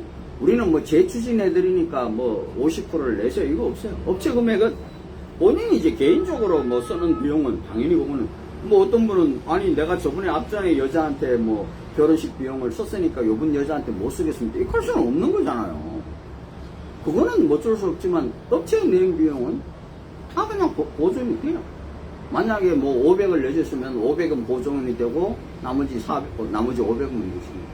얼마 전에 들어오신 그 한국에 있는 남자분 같은 경우에도 한국에 먼저 그 추진하면서 이제 500이라는 돈을 냈었거든요. 그러다가 뭐 그게 이제 잘 안 됐죠. 그 500 보존 그대로 보존해줘요. 나머지 와가지고 끝나고 나머지 비용만 내시면 되는 거예요. 똑같은 거예요. 이게 그리고 여자분 중에서는 최근에 이제 최근에는 없는데 작년에는 약간 파혼율이 좀 있었어요. 근데 그거는 이제 최근에 추세가 어떤 추세냐면 여성들이 이제 카톡으로 이렇게 교제를 하게 하다 보니까 신랑들한테 따로 이제 이 신랑의 뭐 월급이라든가 수입이라든가 이런 거를 이제 물을 수 있잖아요. 그것도 묻는 건 뭐라 하면서요. 근데 이걸 신랑분들이 그러니까 이제 우리 회사에 줄 때는 좀 올려서 주고 만약에 뭐 자기가 한 460을 받으면 뭐 500을 받는다고 이렇게 얘기를 하고 신부한테 이제 얘기를 할 때 되니까 이게 이제 자기가 좀 이제 쉽게 말하면 실제 있는 그대로를 얘기를 하는 거죠. 그러니까 이게 한국 돈으로는 그러니까 뭐 그게 주로 이제 차이가 어디서 나오냐 하면 세전이냐 세후냐에 따라서 이제 좀 차이가 나더라고요. 신랑들 얘기를 하면 나는 이해가 되죠. 당연히 세금을 내야 되는 거니까. 근데 이게 베트남 신부들한테 안 되는 거예요. 왜냐하면 이게 그러니까 우리로 치면 한 30만 원이에요. 한 달에. 뭐 세금 내고 뭐. 근데 사실 총각들은 세금도 많이 내잖아요. 거의 한 돈 100씩 나가죠. 저는 그렇게 많이 못 벌어서 안 돼요. 보통 보면 뭐 나는 돈 100 내는 것 같은데 총각들 때는 원래 많잖아요. 뭐 저 부양가족 뭐 공제가 별로 없으니까. 그러다 보니까 이게 베트남 신부들 입장에서는 이게 큰 거예요, 금이. 왜냐하면 걔들은 한국 돈으로 50만 원이다 그러면 베트남 돈으로 계산하잖아요. 그럼 900만 원이면 어이씨 한 달 월급인데 그러니까 이거를 회사에다가 태클을 거는 신부들이 몇 명 있었어요. 이것도 유형처럼 문제예요. 그럼 누가 이렇게 해보니까 야 이거 문제 있다 이제 이래 되면 다른 애들도 이제 똑같은 걸 질문을 하는 거예요. 그래서 이제 만나서 이게 세전 세후가 있고 베트남도 근데 보통의 신부들은 또 직장 생활도 잘 안 해보잖아요. 그러다 보니까 그리고 세금도 약간 체계가 다르고 우리나라가 뭐 전세가 있는 것처럼 우리나라 전세제도 설명하면 얘들은 잘 못 알아듣거든요. 전세가 뭔지 월세가 뭔지 요즘은 또 뭐 반전세 뭐 이런 것도 있잖아요. 그러다 보니까 이제 그런 이제 문제들이 생겼을 때 우리 회사에서 그것 때문에 작년에 파혼한 신부가 한 9명 정도 있어요. 9명 정도 있는데 내 걔들한테 그랬어요. 다른 데 가라고. 괜찮으니까 이건 뭐 어떻게 보면 네 잘못도 내 잘못도 이건 뭐 회사 잘못이라고도 할 수 있다. 그러니까 가라. 근데 우리는 나가도 아무런 페널티도 없어요. 뭐 나간다고 야 여기서 기숙사에서 먹었던 너 그 밥값 뭐 내라 어쩌라 이런 얘기 안 해요. 그 밥값을 뭐 우리가 신랑들 기숙사비 다 받는데 그러고 이게 이제 제가 왜 이런 말씀들을 드리냐면 신부들이 페이스북에 이제 글을 올리는 것들이 있어요. 그 중에 회사에 대해서 가장 큰 불만이 뭐냐면 바로 그거예요. 신랑이 잘못된 정보를 줬다는 거예요. 어떤 신부는 나이도 속았다는 신부도 있습니다. 나이도. 왜냐하면 본인도 지금 뭐 30대 후반이지만 이렇게 보면 30초라 그래도 베트남스를 믿어요. 그러니까 본인이 거짓말은 안 하잖아요. 내 나이를 뭐 처음에 연애할 때 둘이 만났다면 그럴 수 있지만 내가 회사에다가 연애하는데 내가 50인데 내가 40입니다 이렇게 하는 신랑은 없잖아요. 근데 회사는 얼마든지 신부들한테 그렇게 거짓말을 해요. 또 회사가 안 하더라도 통역은 해요. 왜냐? 통역은 우리 통역이야 뭐 상황이 다르지만 우리 통역들은 사실 별로 할 일이 없어요. 통역 안 따라다녀도 돼요. 요즘은 둘이서 얘기하면 되니까. 근데 이제 그거는 아니니까 그걸 하는데 그런 이유가 통역이 월급 안 받는 통역이 많아요. 일당으로 일하는 통역들이 많아요. 그러면 하루에 빨리 이거 하고 빨리 집에 가야 똑같은 100달러를 받는다고 칩시다. 그러면 빨리 하고 빨리 가야 되는데 쉬워 이거를 잘 안 되면 일이 길어지잖아요. 그러니까 야 빨리 해. 야 그냥 괜찮아. 뭐 사람 좋아하고 사람이 좋은지 안 좋은지 지가 어떻게 알아. 그 내가 옆에 있는데도 그런 얘기를 해요. 나는 예전에도 그랬거든요. 소개팅 할 때, 맞선 볼 때, 마담들 못 들어오게 해요. 그거 나가라고. 통역도, 그쪽에서 붙이는 통역이 있어요. 그래도 이제 마담이 통역들을 한 명씩 데리고 있거든요. 그럼 왜냐하면 요즘, 걔들도 그게 뭐 나하고만 그래 하는 게 아니니까, 난 통역도 데리고 오지 마라 그래요. 그럼 뭐 내가 하든지 아니면 이제 우리 회사에 또 통역이 있으니까, 그렇게 통역을 합니다. 이 모르는 사람들은, 뭐 옆에 베트남 애가 남자애가 써 있는데 막 뭐라 웃으면서 막 뭐라 그래요. 모르잖아요. 그 뒤에서 욕하는 거예요. 신부 보고. 이거 뭔데 씨발 빨리빨리 가지요. 이걸 이제 웃으면서 하는 거죠. 막 화를 이제 내가 우리나라 사람 목소리가 높은 게 조금 막 베트남 애들의 특징이 그러잖아요. 조금 록짝하거든요.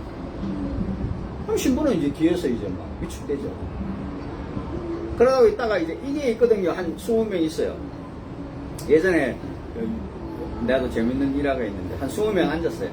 자, 신랑이 뭐 나이가 몇 살이고 뭐 어떠고 저쩌고 애기가 있고 시부모님 모시고 이제 이러고 자, 싫은 사람은 나가세요. 그러면 빨리 일어나야 돼, 신부가.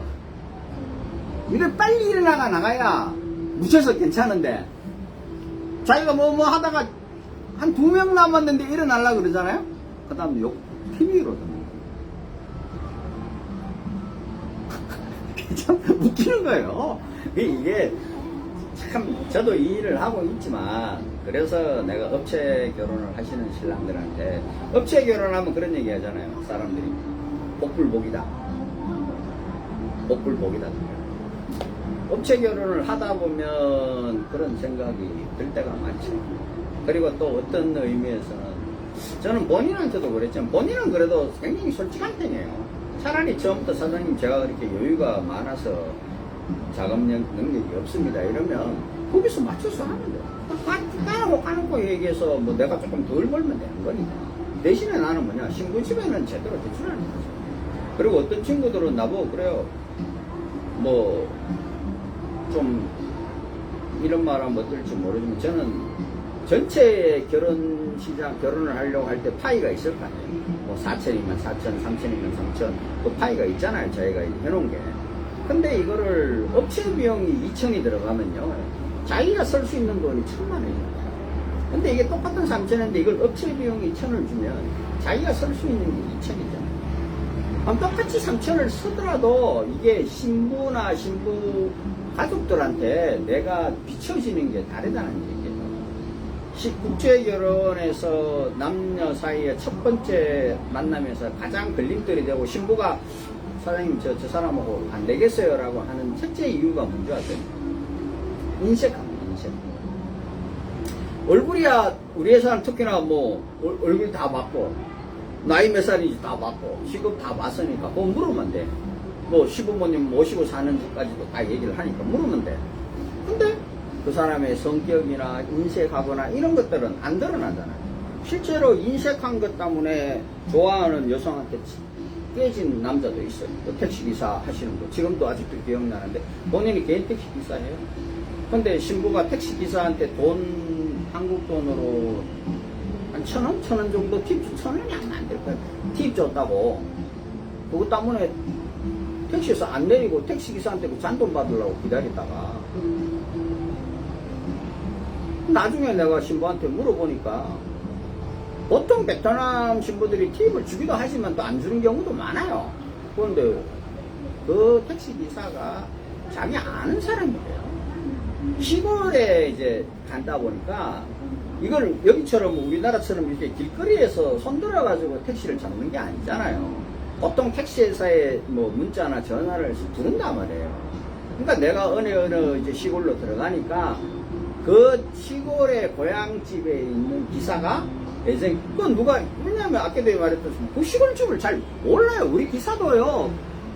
걔도 그 시골에 있지만요. 가려면 신부들이 가르쳐줘야 돼요. 어떤 때는 또 가다 보면 차도 못 들어가는 데도 있고 그러다 보니까 그 택시 기사에서 그 이제 동네의 기사를 배정을 해준 거예요. 근데 왔는데 그 동네 사람이니까 알 수 있잖아요. 아니까 자기 동네에 왔으니까 자기가 이런 한국에 또 남자분 나이가 꽤 많으셨어요. 여자분하고 한 20년 이상 차이 나셨는데 여자분이 아주 미인이에요. 그래서 여자분이 처음에는 이제 아니라 그러는 거를 좀 우리도 설득도 하고 근데 남자분들이 착각을 하시는 게 아니라 그러는 그게 내가 하는 일이에요. 100% 있잖아요. 본인에 대해서 사실 그대로만 얘기를 하면은요 누가 결혼합니까? 아니 없는 살도 좀 보태고 약 MS도 좀 쳐야 될 거 아닙니까? 결국은 그래가지고 잘 됐는데 벌써 이제 여자분이 이제 안 한다고 그러는 걸 어떡해요? 못하겠다고 그런다고 얘기했더니 그때 돼가지고 뭐 내한테 그때 1,000만 원인가? 사장님 이 결혼 잘 되면 1,000만 원 제가 따로 인사하겠습니다. 천만 원 인사하기 전에 한 100만 원이라도 썼으면 100만 원이 뭐예요? 10만 원이라도 썼으면 그런 인색함이 여자분들한테는 제가 그래서 신랑들한테 그런 얘기 꼭 해요. 신부들하고 어디 가면 지갑에서 자꾸 돈 꺼내지 말고 신부들한테 맡기라고 그래요. 맡기면 실제로 그런 얘기 많이 들어요. 여기 한 7년씩 8년 전에 결혼해서 여기 들어와 정착해 사는 부부들 꽤 있거든요. 가끔 가다가 전 사장님 저녁 식사로 오세요. 사장님 뭐 생일인데 같이 식사해요 하고 그래서 가서 하면 야 너는 얘가 뭐 한 20년 이상 차이 나니까 그러니까 얘가 뭐가 이렇게 좋아서 그때 결혼을 성납했냐 그러면 많이 들리는 중에 하나가 그 얘기예요. 생각보다 지갑을 자기한테 맡기더라 첫 만나면. 근데 그게 회사에 꽂힌 거는 잘 모르는 거지 친구들이. 그래서 제가 그래요. 나도 그렇게 해요 사실은. 나도 어디 나가면 통역이나 저는 누구한테 지갑을 맡겨요.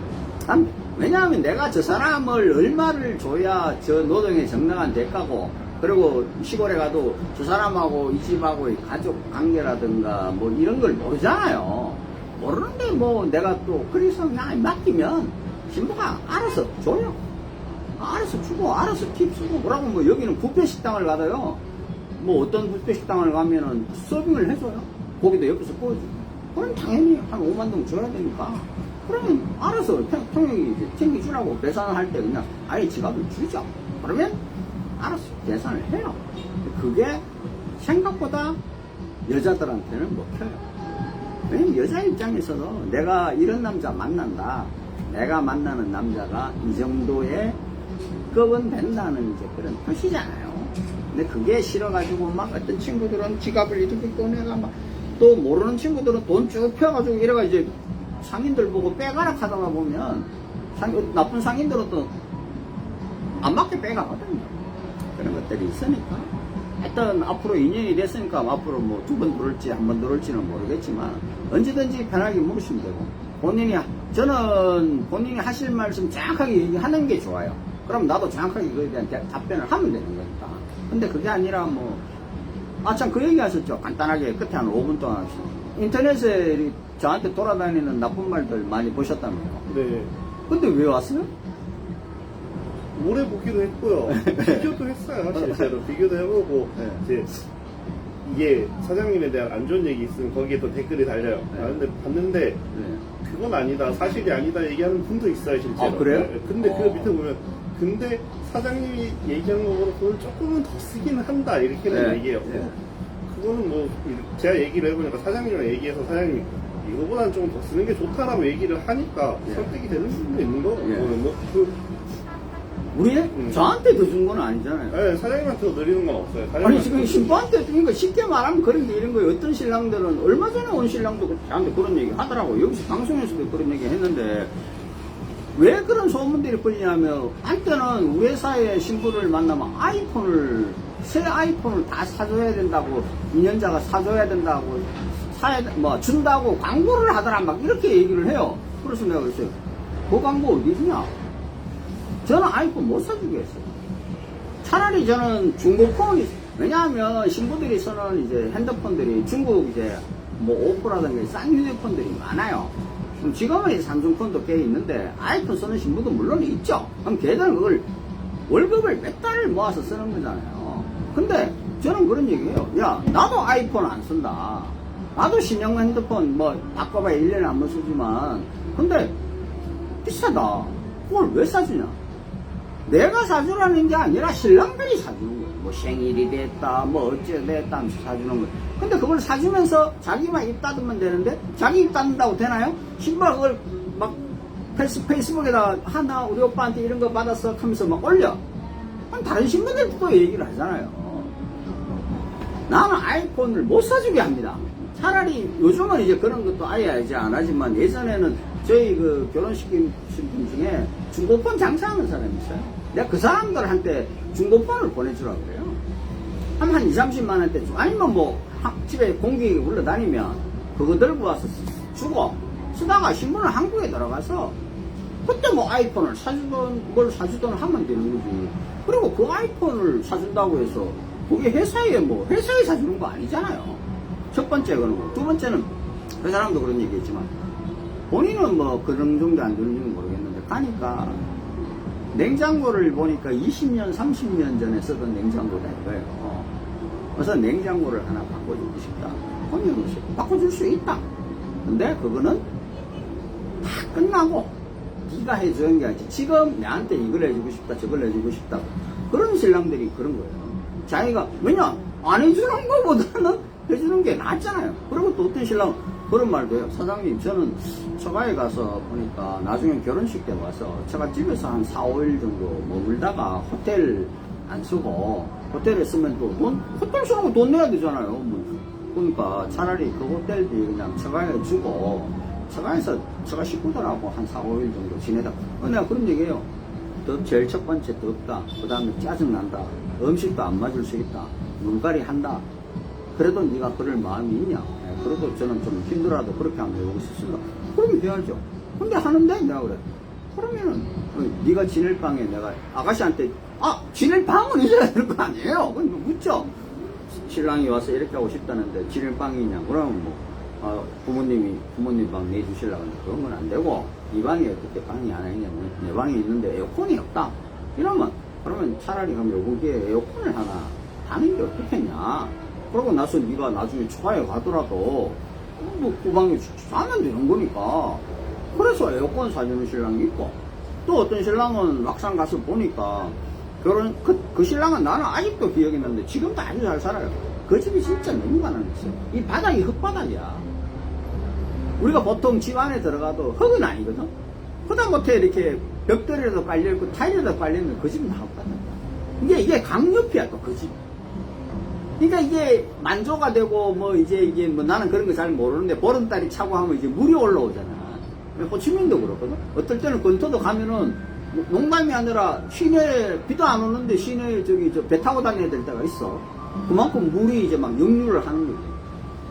그래.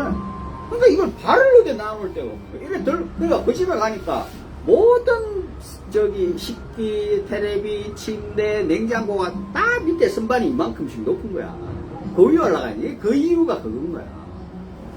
그래, 결혼식을 내가 어디서 할 거냐, 집에서 하는데, 마당이 필요 있어. 야, 근데, 마당에서 밥 먹다가 비가 오면, 그럼 손님들 다 이러고 있어야 될 판인 거라. 그래, 신랑이 그러나, 사장님, 이걸, 그다음에 안 되면, 골라가지고 시멘트라도 하면, 물이 그렇게 안 차는데, 그걸 내가 물어봤지. 그러니까 한 1,000불 정도 들면, 이제, 일은 자기가 하는 거야. 저르비 사고 이런 거 사고 자기하고 자기 동네 사람들이 있으니까 하면은 동네에서 다 그렇게 했는데 그 집만 안 그랬더라. 그래 그 친구 1,000불 더 줬어. 그런 거지. 나는 그냥 이런 거야. 이 회사에 들어가면 비싸다. 근데 비싼 게 싸긴 아니잖아. 그리고 또 두 번째, 나는 그 약속된 돈 이외에 돈이 들어가는 거는 내가 허용이 안 돼. 차라리 내가 더 써버려. 근데 더 쓸 일 사실 없지. 내가 짱구는 아니잖아. 20몇 년을.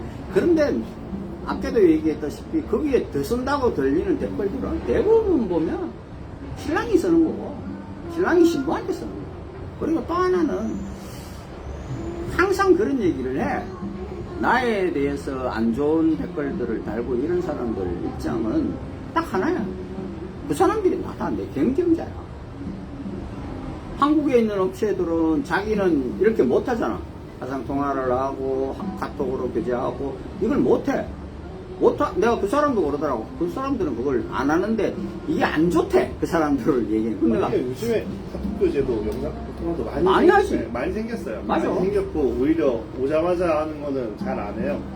그렇게 사장님 스타일대로 많이 가는데. 왜냐하면 이것도 그게 생긴 게 이제 코로나 왜 처음에는 그걸 못했거든 아무도. 근데 내가 할 때 그래서 나는 떳떳하게 2,500이라는 돈을 받았어.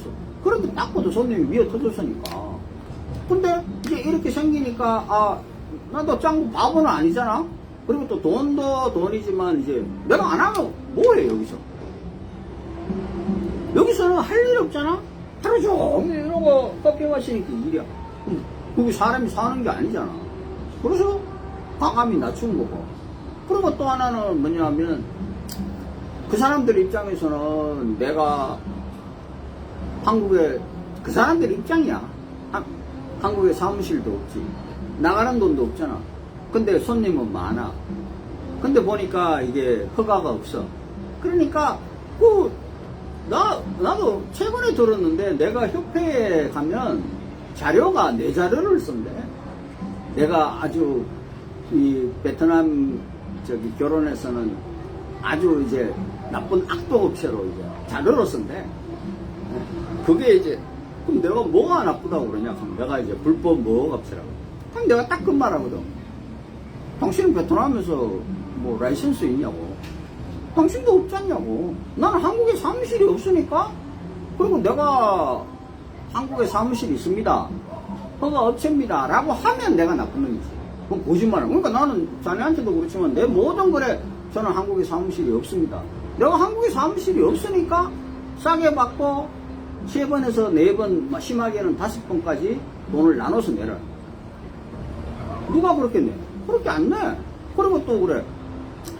또 문제가 뭐냐. 한국에 있는 업체들은 자네들이 몰라서 그러는데 계약서를 얘기를 해. 근데 그 표준계약서라는 게 신랑들한테 유리한 게 아니야. 업체한테 유리한 거지. 자네가 만약에 이제 요 아가씨하고 이제 한국에서 화상통화를 했어. 그러고 나서 이제 한국에서 만약에 했어. 그러면 한국에서 거의 70%에서 80%의 돈을 내고 들어와. 들어와서 이제 만나. 근데 아가씨가 아닌 것 같아요. 너무 뚱뚱해요. 했어. 그럼 자네는 이제 실망을 하겠지. 그러고 나서 여기서 다른 여자를 만날 수도 있지만은 제대로 된 남자 같으면 아이처럼 그럼 한국으로 돌아가잖아? 그럼 그 회사에서 돈을 얼마나 돌려받냐? 전체 금액의 50%를, 만약에 1,500이면 1,500의 50%, 750만 원을 뺀 금액을 돌려받는 거야. 그러면 이 회사는 거의 표준계약서 그렇게 돼 있어. 그러면 750이라는 또 한국에 결혼식하고 아가씨하고 다 하고 나갔는데 한국에 가서 이제 나는 안 하겠습니다 하면 10%의 돈을 받는 거야. 그럼 1,500이면 150만 원이라는 돈을 돌려받아. 근데 거기서 뭐 첫날 밤 치르고 뭐 어쩌고 저쩌고 하면 돈을 돌려받는 건 고사하고 답으로 위약금을 내야 되고, 또 아니면 위약금을 없으면 또 재진행을 할 때는 재진행 경비 해가지고 뭐 실제 금액의 50%를 내야 되는 거야. 이렇게 되는 거야. 근데 그게 신랑들이 그 얘기를 많이 해. 그 계약서, 사장님은 계약서도 없고 뭐 그게 계약서를 쓰는 거랑 차라리 나는 그렇게 얘기하거든. 그리고 뭐 어떤 분들은 그런 얘기해요. 아니 그러면 사장님 카톡 결제를 하고 이래서 돈을 받을 게 아니라 카톡 결제를 하고 베트남에 와서 아가씨 소개팅을 하고 돈을 주면 되지 않냐 그런 얘기를 해. 근데 실제로 그렇게 했었어. 했는데 그걸 악용하는 남자들이 생기더라고. 내가 카톡 아직도 있어. 나이가 많은 양반인데도 신부한테 거기 사장님은 나쁜 놈이다. 거기 회사나 뭐가 나쁜지도 없어. 비싸다. 기숙사를 나와라. 나오면 내가 너하고 바깥에서 서류는 따로 맡기면 되니까 그렇게 해서 우리 하자. 그 돈을 좀 심한 얘기지만 그 회사한테 아낀 걸 내가 너한테 주면 되지 않느냐 막 그런 얘기를 해. 그 얘기를 그대로 신부가 캡처를 내가 나한테 보내. 왜 이랬었어요? 제일 첫 번째 아까웠습니다. 사람이 똥 누러 가려고 하늘씩 갔다고 나왔다는 거야. 이게 내가 그렇게 안 하는 게 아니라 그렇게 해보니까 그런 남자가 생기더라. 그럼 내가 최근에도 그런 사람이 있어. 자기가 사장님한테 돈을 주고 막 이러려니까 너무 자기가 이제 앞에 당했던 게 있다. 이게 다른 업체를 통해서 사기를 당했대. 그럼 제가 그랬죠. 사장님 그 업체가 여기 혹시 베트남에 있는 불법 업체입니까? 아니 한국에 있대요.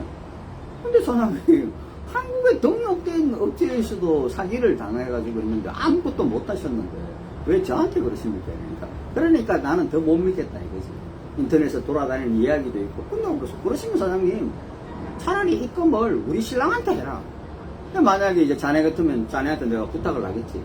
자네 통장에 잠시 나타났다가 그럼 자네하고 그 사람하고 내하고 이제 그룹을 만들어서 입금해주세요. 뭐 자네가 입금 받았으면 그럼 가지고 있다가 나중에 이 사장님이 이제 이 돈 사장님한테 보내주세요 라고 할 때 받으면. 근데 그렇게까지 얘기를 했어. 그건 굉장히 합리적인 거잖아. 자네가 한국에 있으니까 따로 내가 자네한테 이건 빨리 그냥 나한테 입금해 이렇게 한다고 해서 자네가 보내줄 리가 없잖아. 자네가 괜히 분쟁을 만들 이유는 없으니까. 그러니까 그렇게 아직까지 했어.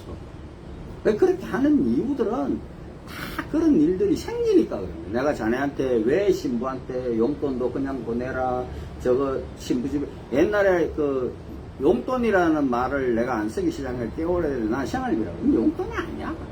생활비야. 왜냐? 신부가 여기 와서 생활을 할 때 비용을 쓰잖아. 그리고 그 신부는 여기 와 있는 것 때문에 경제적인 활동을 못 하잖아. 내가 경제적인 활동을 못 해도 내가 부모님한테 만약에 내가 한 달에 일을 해서 얼마를 벌면 부모님한테 뭐 용돈을 드리든 생활비로 드리든 줬는 게 있을 거 아니야. 그러면 그거를 내가 한국에 간다고 해서 딱 끊으면 나중에 그게 나중에 더 많은 돈으로 간다 이거야. 그래서 그걸 하라고 나는 생활비라고 하고, 내가 생활비도 예전에는 회사로 다 보내라고 했어. 근데 이게 어떤 문제들이 생기냐. 지금은 이제 그러지 못하는, 예전에 환율이 좋을 땐 상관없어. 근데 지금 너무 환율이 안 좋아. 그러니까 신부들 입장에서는 이걸 자꾸 회사에서 주니까 뭔가 이제 내가 이제 중간에서 이제 띵땅 치는 것처럼 이제, 물론 신부들은 또 내라고 안 그러지. 보통 관리회를 얘기를 해. 그러면 내가 그러거든. 관리가 그런 거 아니다. 그래서 내가 신랑들한테도 그러는 거야. 그냥 2%의 수수료를 묻는다. 어떤 신랑들은 나보고도 그래. 아니 사장님 이거 저기 뭐야 네이버 환율로 왜 안 줘? 네이버 환율로 나도 못 받아. 네이버 환율로 나도 못 받는다고. 나도 수수료를 줘야 될 거 아니야. 그런 거니까. 오늘 장시간 고맙고 여기 나가서 준비해야 되니까. 그래서 하여튼 좋은 인연 찾았으면 나는 다행이고 잘 살면 돼. 그게 자, 여기까지 하겠습니다. 고맙습니다.